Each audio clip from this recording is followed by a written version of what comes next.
All right. Well, for our closing panel, we have three national, state, and regional leaders that are going to talk about education, higher education, economic development, and the nexus thereof.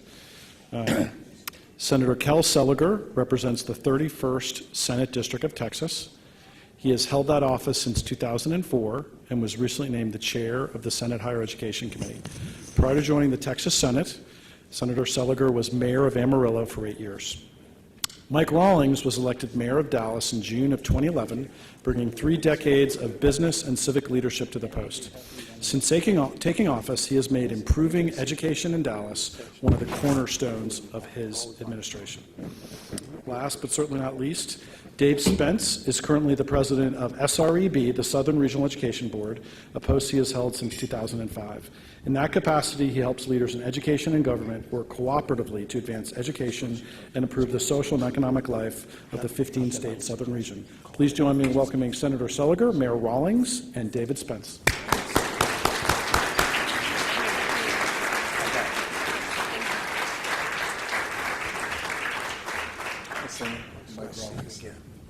Good to see you. Is this working? Perfect.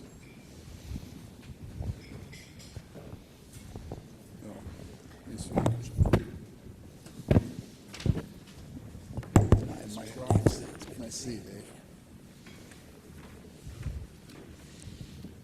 So the format is we'll have about 40 minutes of moderated Q&A, and then we'll turn it over to the audience. So just right out of the box to the three of you. We tend to, in Texas, talk about K-12 education, higher education, economic and workforce development separately. If you look at things like water or transportation or roads, at a regional basis, at a statewide basis, we tend to connect. Is this? Oh, there we go. Is that better? Mulligan. We often talk about K-12, higher education, and workforce development as if they are distinct and separate, both at a regional and a statewide basis.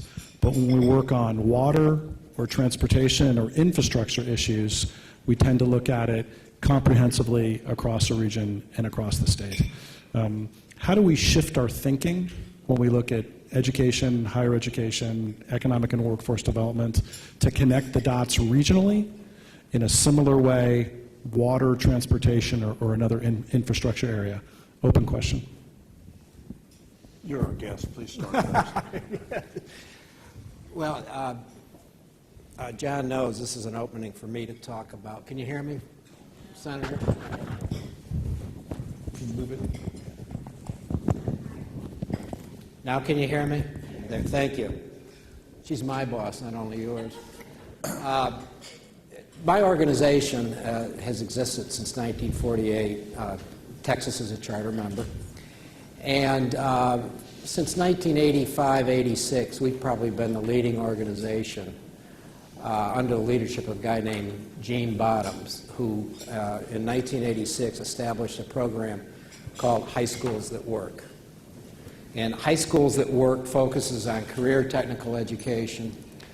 And over the last 3 years, we have brought it to the point where we're in 32, 34 states, think about 1,600 high schools. Just since 2010, we have started a program called Preparation for Tomorrow. And the key features of it are students starting in the freshman year, 10th grade, 11th grade, 12th grade, selecting a high-demand, high-skill, high-wage field, and taking a course in that each year.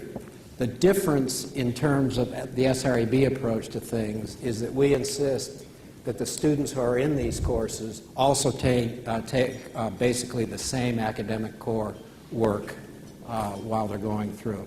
We have found in our High Schools at Work concept that this has been very successful. Students who take these high-quality career pathway programs, which are project-based, applied learning, they come to realize the relevance and the importance of learning the academic skills too, because we don't want these students who will be prepared to begin in a high-skill, high-wage job, go to post-secondary education, then begin a career, those careers will change. And we want the students to have the reading, writing, and math skills particularly so they can learn further. The other big thing about it is that there are three connections that are very important, or two connections in addition to these career course pathways being connected to the academic core. One is the programs are planned with the help of employers from the beginning. We ask employers to make very clear exactly what the skills are, not only the employability skills, the job skills, but also the kind of academic skills they need in the job. So this is, I've learned just recently that Texas may be the 12th state to join this consortium, and I hope it happens. So, Senator Seliger, Mayor Rawlings, what are you hearing from industry about whether your local colleges and universities, your local high schools are meeting the needs for your region to attract and retrain the type of high-skill, high-wage jobs that you would like to see in Dallas and Amarillo? The message, I think, is fairly consistent. Through cities and industries, if you ask any employer what the three most important things are, they are workforce, workforce, and workforce. A workforce that has the requisite skills and education for the employers that are there, but a workforce also that is trainable and whose orientation is toward taking their place in the workforce.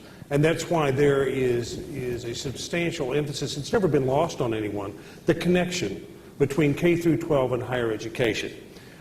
But I think we have been evolving to the point where instead of thinking of them as separate and distinct silos, we look now as a continuum of K through 16 now, with the concept that all education is for workforce preparation. Now, clearly, some of that workforce preparation is going to end up with hospital residencies, but some of it also must end up in manufacturing, assembly jobs, in exploration and production jobs in the oil field, that all of those jobs are important. Texas needs them all.